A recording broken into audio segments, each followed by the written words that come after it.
বিদেশে রপ্তানি শুরু হয়েছে মালদার আমের। এই মরশুমে প্রথম আম মালদা থেকে ফ্রান্স, জার্মানি, ইংল্যান্ড সহ বিভিন্ন দেশে পাড়ি দেবে। প্রথম যাচ্ছে হিমসাগর প্রজাতির আম। উল্লেখ্য, বিভিন্ন কারণে গত বছর মালদার আম বিদেশে রপ্তানি সম্ভব হয়নি, তাই এক বছর পর আবার বিদেশে যাচ্ছে মালদার আম। এবার আমের গুণগত মান খুব ভালো করে যাচাই করা হচ্ছে। প্রথম পর্যায়ে হিমসাগর আমকে বেছে নেওয়া হয়েছে রপ্তানির জন্য। আগামী সপ্তাহে মালদার হিমসাগর যাবে বিদেশে। সরকারি দপ্তর সূত্রে জানা গেছে, মালদায় আমের ফলন অনেকটাই কম হয়েছে। আবহাওয়ার খামখেয়ালিপনার জন্য আমের ফলন কম হয়েছে। তবুও মালদার আম বিদেশে পাঠানো হচ্ছে, কারণ বিদেশের মানুষ মালদার আমের জন্য প্রতি বছর অপেক্ষা করে থাকে। এদিকে এবছর স্থানীয় বাজারে আমের দাম চড়া, তার ওপর আবার আম বিদেশে পাড়ি দিচ্ছে, ফলে আরও দাম বাড়ার সম্ভাবনা রয়েছে। মালদায় যে সকল আম হয় তার মধ্যে সবচেয়ে উল্লেখযোগ্য ফজলি আম।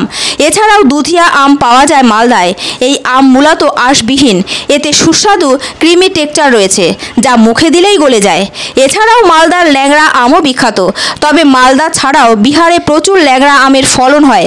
ল্যাংড়াকে বলা হয় আমের রাজা। তবে হিমসাগর আম এবার প্রথম বিদেশে পাঠানো হচ্ছে।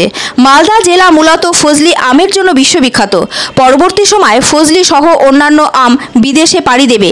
হিমসাগর আমের প্রধান বৈশিষ্ট্য হলো এর চেহারা, রং, রূপ, স্বাদ, মিষ্টতা সব দিক দিয়েই অনন্য। হিমসাগর আম একটু হালকা সবুজ রঙের হয়ে থাকে। আম পাকার পরও সবুজ ভাব থেকে যায়। খোসা খুবই পাতলা। হিমসাগর খুবই গন্ধযুক্ত, উৎকৃষ্ট প্রকৃতির আম হওয়ায় মানুষ খুবই পছন্দ করে এই আম খেতে। আমকে ফলের রাজা বলা হয়, আর সেই রাজার সেরা হিমসাগর প্রজাতিকে মনে করেন অনেকে। ভারতে মালদা ছাড়াও নদিয়া ও মুর্শিদাবাদে প্রচুর হিমসাগর আমের ফলন হয়।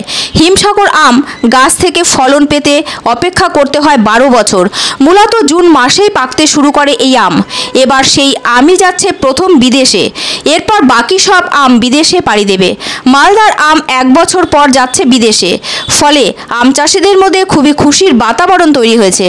তবে ফলন এবছর কম হওয়ায় তারা বেশি মুনাফা করতে পারবেন না বলে জানালেন। এবছর আমরা মালদা জেলা থেকে, যদিও আমের উৎপাদনটা এবছর কম আবহাওয়ার তারতম্যের জন্য, তবুও আমাদের কোয়ালিটি আম বিভিন্ন ব্লকে প্রোডাকশন হয়েছে। এই রিসেন্টলি বেশ কিছু এক্সপোর্টার যোগাযোগ করেছেন ইউনাইটেড কিংডম এবং আরও 2-4টে ইউরোপিয়ান কান্ট্রিতে যোগাযোগ, যেমন দুবাইয়ের সাথেও যোগাযোগ হয়েছে।